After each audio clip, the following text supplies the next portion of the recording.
Hey everybody, and welcome back, or should I say, welcome to your doom. If you know, you know. Anyway, today's topic is going to be none other than GTA 6, and GTA 6 specifically in Japan.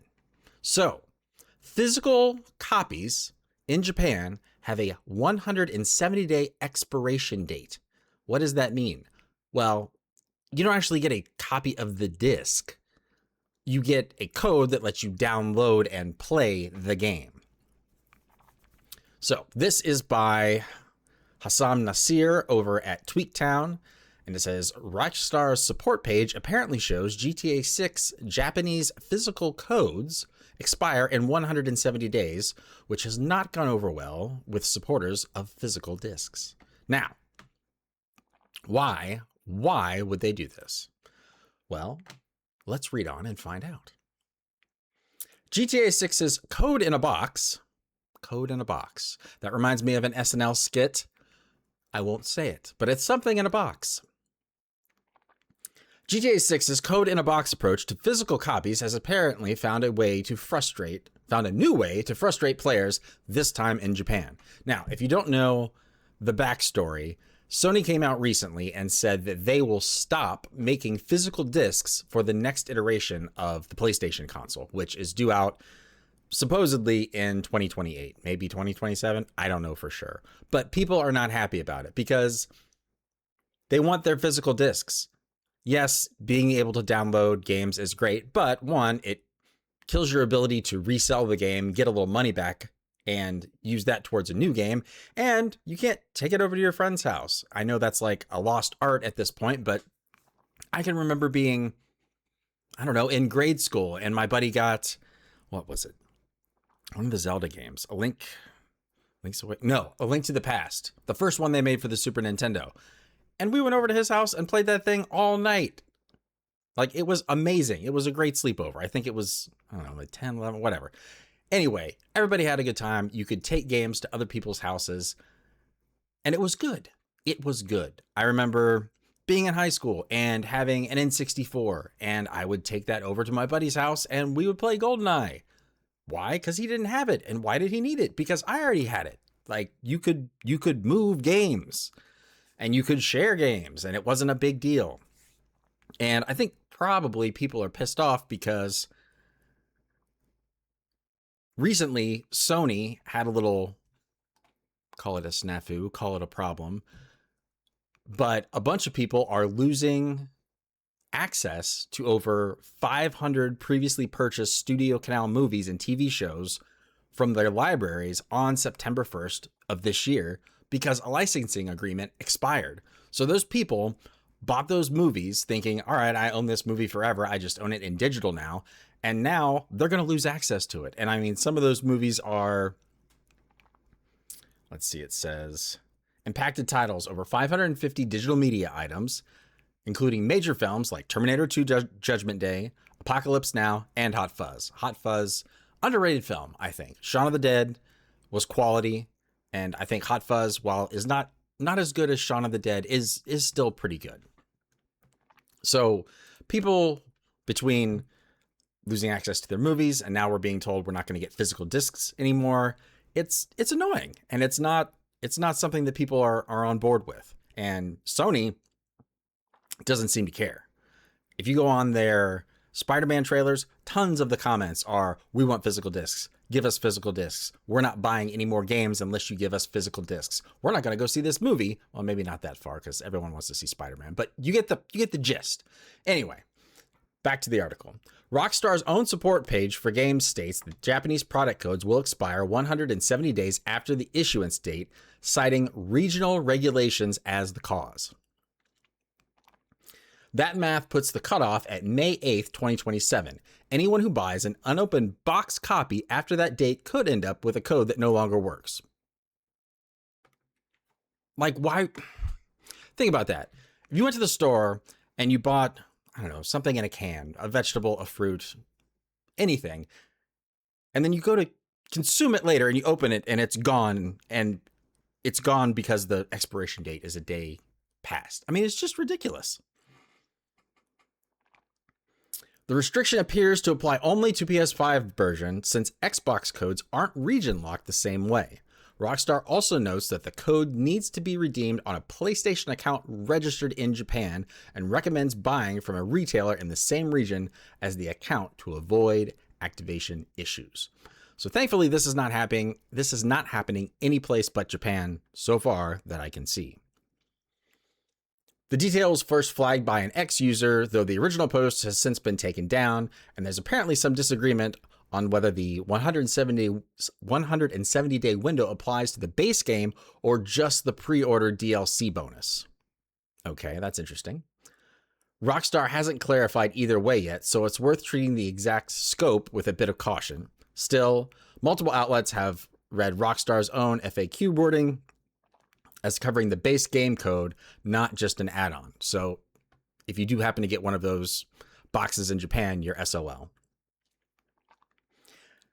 It is not confirmed exactly why Japan is singled out, but the timing seems to line up with the Japanese regulation around prepaid payment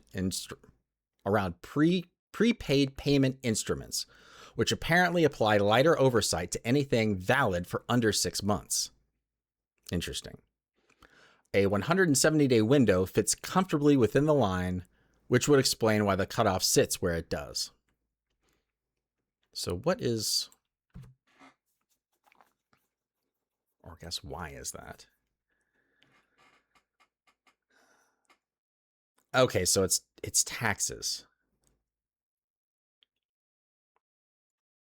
So by using the 170-day expiration method, publishers are not saving a specific flat dollar amount per game copy, but rather millions of dollars in locked up capital, legal fees, and ongoing administrative overhead.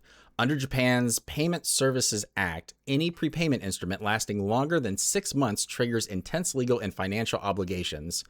Avoiding these rules provides 3 massive financial advantages.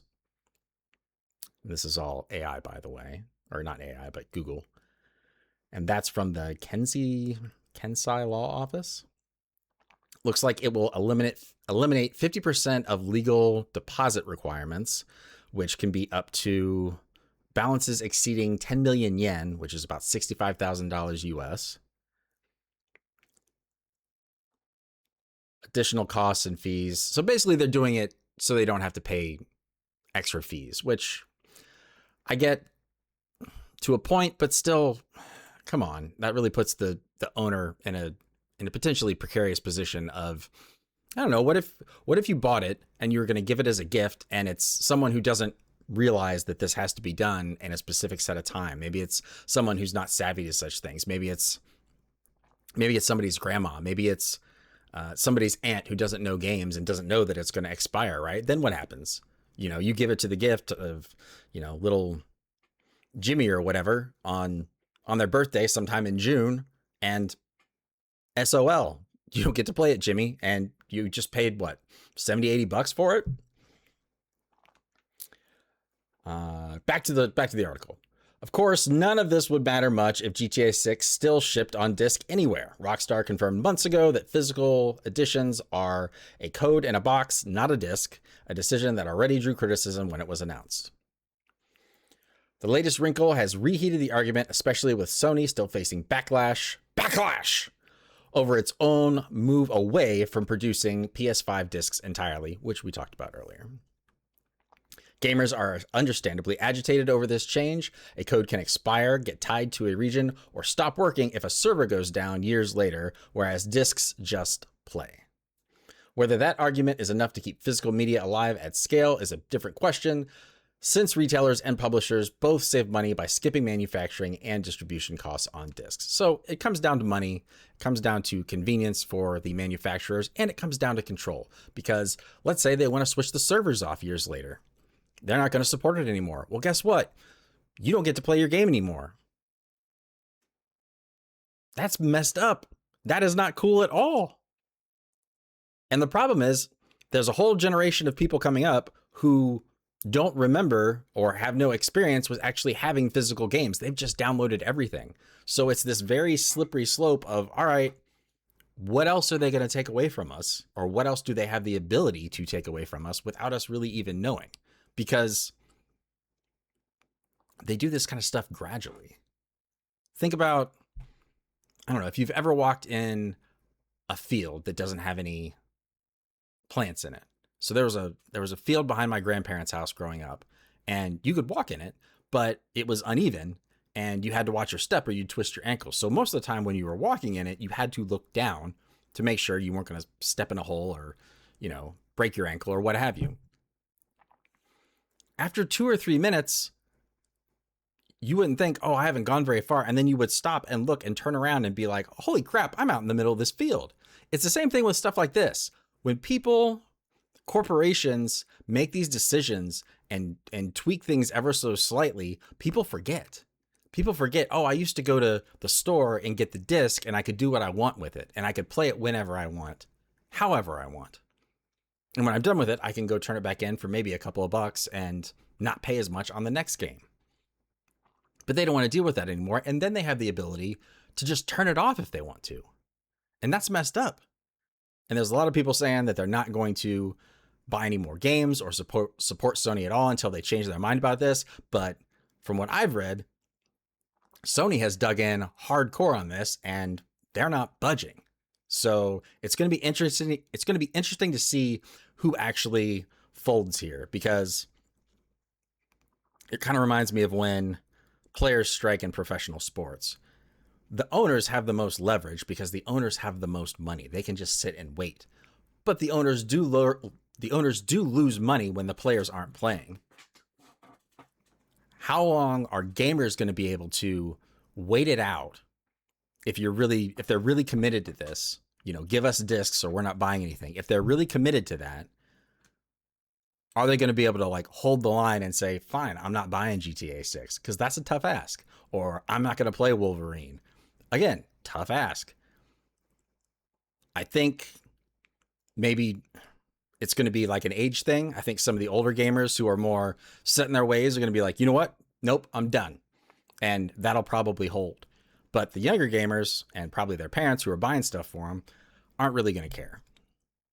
So it'll be interesting to see if it hits Sony's bottom line enough to make them change their mind. I don't know that it will. I don't know that it can. I hope it does. I would like physical media to stick around. All right. If I have missed anything or you have a comment, please leave it below. And if I said anything wrong, please feel free to correct me. I am always learning. And I will see you all in the next one. Later.